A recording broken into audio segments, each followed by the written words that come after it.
पदार्थ एवं पदार्थ के समूह पाठ 2 कक्षा 6। पहला प्रश्न, पदार्थ किसे कहते हैं? उत्तर, पदार्थ वह है जो स्थान घेरता है, जिसमें भार होता है तथा जिसका ज्ञान हम अपनी ज्ञानेंद्रियों की सहायता से कर सकते हैं, जैसे मेज, कुर्सी, बाल्टी, तेल, पानी, हवा आदि। अगला प्रश्न, पदार्थ की कितनी अवस्थाएं होती हैं? उत्तर, पदार्थ की 3 अवस्थाएं होती हैं। पहली ठोस, दूसरी द्रव, तीसरी गैस। अगला प्रश्न, ठोस पदार्थ किसे कहते हैं? वे पदार्थ जिनके आकार व आयतन दोनों निश्चित होते हैं ठोस पदार्थ कहते हैं, जैसे मेज, पत्थर, चाकू, जग, मकान आदि। अगला प्रश्न, द्रव पदार्थ से क्या तात्पर्य है? वे पदार्थ जिनका आकार निश्चित नहीं होता है लेकिन आयतन निश्चित होता है द्रव पदार्थ कहलाते हैं, जैसे जल, दूध, पेट्रोल, डीजल, तेल आदि। अगला प्रश्न, द्रव पदार्थ के कोई 4 गुण लिखिए। तो इसका उत्तर है, पहला, द्रव पदार्थ का आकार निश्चित नहीं होता है लेकिन आयतन निश्चित होता है। दूसरा, ठोस पदार्थों की तुलना में द्रव के अणु एक दूसरे से दूर दूर होते हैं। तीसरा, द्रव पदार्थों के कणों में आपसी आकर्षण बल ठोस की तुलना में कम होता है। चौथा, द्रव पदार्थों की संपीड्यता ठोस पदार्थों की तुलना में अधिक होती है। संपीड्यता मतलब दबाना, कि किस पदार्थ को कितना ज्यादा संपीडित यानी दबाया जा सकता है, यानी अणु पास पास लाए जा सकते हैं। अगला प्रश्न, गैस क्या है? उत्तर, गैस वे पदार्थ हैं जिनका आकार व आयतन दोनों ही निश्चित नहीं होता है, जैसे वायु, oxygen gas, hydrogen gas, N2 यानी नाइट्रोजन गैस, CO2 यानी कार्बन डाइऑक्साइड गैस आदि। अगला प्रश्न, ठोस के गुण लिखिए। तो पहला है इसका, ठोस पदार्थ के आकार व आयतन दोनों निश्चित होते हैं। दूसरा, ठोस पदार्थों में कण अणु बहुत पास पास होते हैं। तीसरा, ठोस पदार्थों के कणों में आपसी आकर्षण बल बहुत अधिक होता है। चौथा, ठोस पदार्थों के कण अपने स्थान पर लगभग स्थिर होते हैं। पांचवा, ठोसों में संपीड्यता नगण्य होती है। अगला प्रश्न, गैस की विशेषताएं लिखिए। उत्तर, पहला, गैस का ना तो आयतन निश्चित होता है और ना ही आकार। दूसरा, गैस पदार्थों के कण अपेक्षाकृत बहुत दूर दूर होते हैं। तीसरा, गैस पदार्थों के कणों में आपसी आकर्षण बल नहीं के बराबर होता है। चौथा, गैस पदार्थों की संपीड्यता सबसे अधिक होती है। अगला प्रश्न, पारदर्शिता के आधार पर पदार्थ कितने प्रकार के होते हैं? उदाहरण सहित लिखिए। तो इसका उत्तर है, पारदर्शिता के आधार पर पदार्थ 3 प्रकार के होते हैं। पहला, पारदर्शी पदार्थ, दूसरा पारभासी पदार्थ और तीसरा अपारदर्शी पदार्थ। तो पारदर्शी पदार्थ वे पदार्थ जिनके आर पार देखा जा सकता है पारदर्शी कहलाते हैं। पदार्थ के इस गुण को पारदर्शिता कहते हैं, जैसे कांच, जल आदि।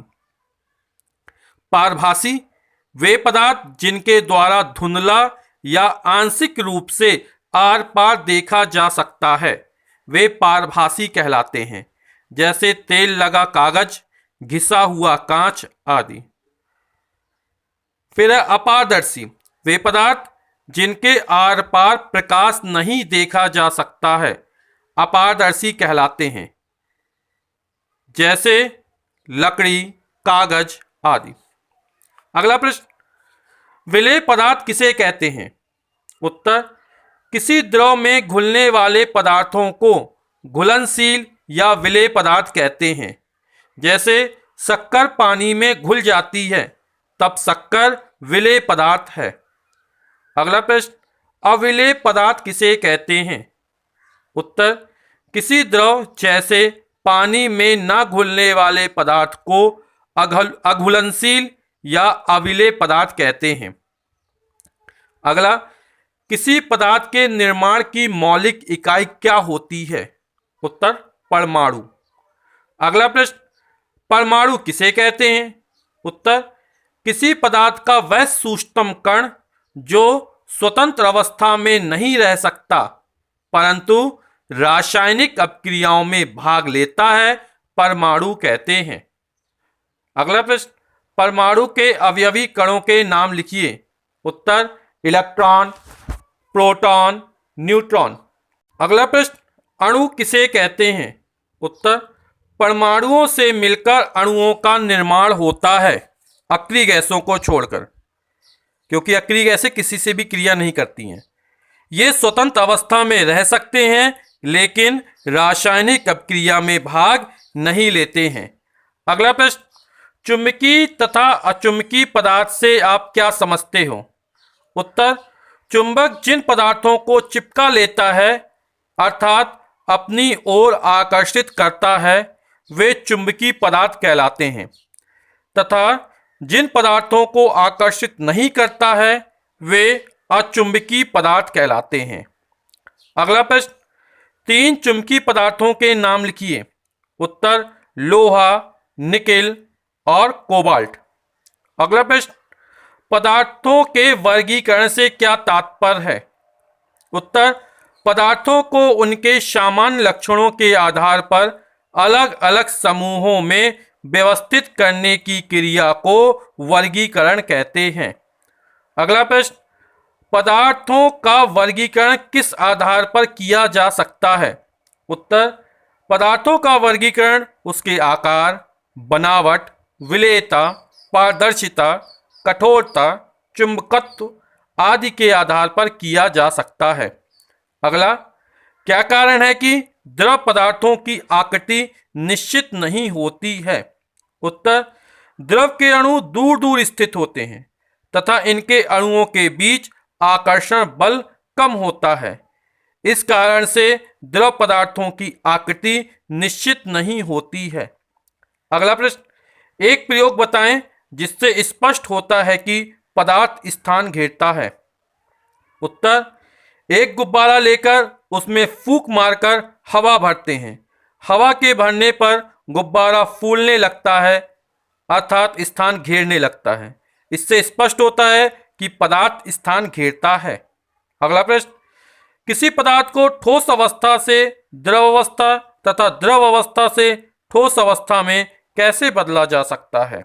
उत्तर, किसी पदार्थ के ताप में परिवर्तन करके उसकी अवस्था में परिवर्तन किया जा सकता है। जैसे पदार्थ की ठोस अवस्था को गर्म करने पर वह द्रव अवस्था में तथा द्रव अवस्था को ठंडा करने पर वह ठोस अवस्था में बदल जाती है। बर्फ ठोस, ऊपर वाला तीर का निशान, यदि गर्म करेंगे तो जल बन जाएगा और जल यानी द्रव है उसको ठंडा करेंगे तो फिर बर्फ या ठोस में बदल जाएगा। अगला प्रश्न, पदार्थ की उस अवस्था का नाम लिखिए जिसमें पदार्थ का आयतन और आकृति दोनों निश्चित होते हैं। तो निश्चित रूप से पदार्थ की वह अवस्था ठोस अवस्था है। अब ये टेबल बनी हुई है ना। परमाणु के अवयवी कण, आवेश, प्रतीक और खोजकर्ता का नाम। तो जो परमाणु होता है उसके अवयवी कण इलेक्ट्रॉन, प्रोटॉन और न्यूट्रॉन होते हैं। इलेक्ट्रॉन नाभिक के बाहर चक्कर लगाता है तो इलेक्ट्रॉन पर आवेश कैसा होता है? ऋण आवेश होता है। इसका प्रतीक ई और इसके खोजकर्ता का नाम है सर जे थॉमसन। प्रोटॉन और न्यूट्रॉन दोनों परमाणु के नाभिक में स्थित होते हैं। प्रोटॉन पर धनावेश होता है, इसका प्रतीक स्मॉल पी से लिखा गया है। और प्रोटॉन की जो खोज करता है या खोज की है, ध्यान सुनिएगा, ये गोल्डस्टीन है। प्रोटॉन के खोजकर्ता का नाम गोल्डस्टीन है और ये जो प्रोटॉन नाम दिया है वो रदरफोर्ड ने दिया है। रदरफोर्ड ने इन कणों का नाम प्रोटॉन रखा है और ये जो प्रोटॉन की खोज करता है वो है गोल्डस्टीन। न्यूट्रॉन भी परमाणु के नाभिक पाया जाता है। और इस पर जो आवेश होता है उदासीन, मतलब कोई आवेश नहीं होता है। प्रतीक स्मॉल एन, और इसके खोजकर्ता का नाम है सर जेम्स चैडविक। सही विकल्प छांटकर अपनी उत्तर पुस्तिका में लिखिए। वर्गीकरण आवश्यक होता है वस्तुओं को व्यवस्थित रखने में। हाँ बिल्कुल, यदि वस्तुएं व्यवस्थित रखी जाएंगी तो उनको आसानी से जोड़ सकते हैं। वस्तुएं पदार्थों के गुणों को आसानी समझने हेतु, इसके लिए भी है। विद्यालय पुस्तकालय हेतु, बहुत सारी पुस्तकें उनको यदि उचित क्रम में रखा जाए यानी वर्गीकृत करके रखा जाए तो आसानी से मिल जाएंगी। यानी इसका उत्तर हो गया सभी हेतु। किसी द्रव को गर्म करने पर वह बदल जाता है। ठोस में, गैस में, जलवाष्प में अपरिवर्तित रहता है। तो जब द्रव को गर्म किया जाता है तब वह गैस में परिवर्तित होता है, और जब जल को गर्म किया है तो वह जलवाष्प या गैस में परिवर्तित होता है। तो यहां द्रव है तो गैस में। गैस को किसी बर्तन में रखने पर वह उसकी तली में बैठ जाएगी, उसमें पूरी तरह से फैल जाएगी, उसकी केवल ऊपरी हिस्से में फैलेगी, उसको खाली कर देगी। तो गैस क्या, न तो कोई निश्चित आयतन होता है और न आकृति होती है, और जिस बर्तन में रखा जाता है उसी में पूरी तरह फैल जाती है, यानी उसमें पूरी तरह से फैल जाएगी। अगला है पदार्थ की निर्माण इकाई है। तो पदार्थ की जो निर्माण इकाई है वो परमाणु, इलेक्ट्रॉन, प्रोटॉन, न्यूट्रॉन। तो इसका आंसर है परमाणु। फिर है रिक्त स्थानों की पूर्ति कोष्टक। यहां पे रिक्त स्थान भरने हैं यहाँ खाली जगह पर, है ना। तो ठोस का जो आकार होता है वो कैसा होता है, निश्चित। ठोस की आकृति और आकार दोनों कैसा होता है, निश्चित होता है। अगरबत्ती की सुगंध गुण के कारण फैल जाती है, और ये जो गुण है वो गुण हमारा कहलाता है गैसी गुण। गैसी गुण के कारण ही ये पूरे में फैल जाती है। पानी में घुल जाता है। पानी में बहुत सारी चीज घुल जाती हैं, शक्कर भी घुल जाती है, चॉक पाउडर भी घुल जाता है, नमक भी घुल जाता है। तो शक्कर पानी में घुल जाता, नमक पानी में घुल जाता है ना। और भी लिख सकते हैं जो आपको सुविधाजनक हो। तो नमक पानी में घुल जाता है। पदार्थ का वह उच्चतम कण जो स्वतंत्र अवस्था में रह सकता है ना, इसको बोलते हैं अणु, और ये रासायनिक क्रियाओं में भाग नहीं लेता है।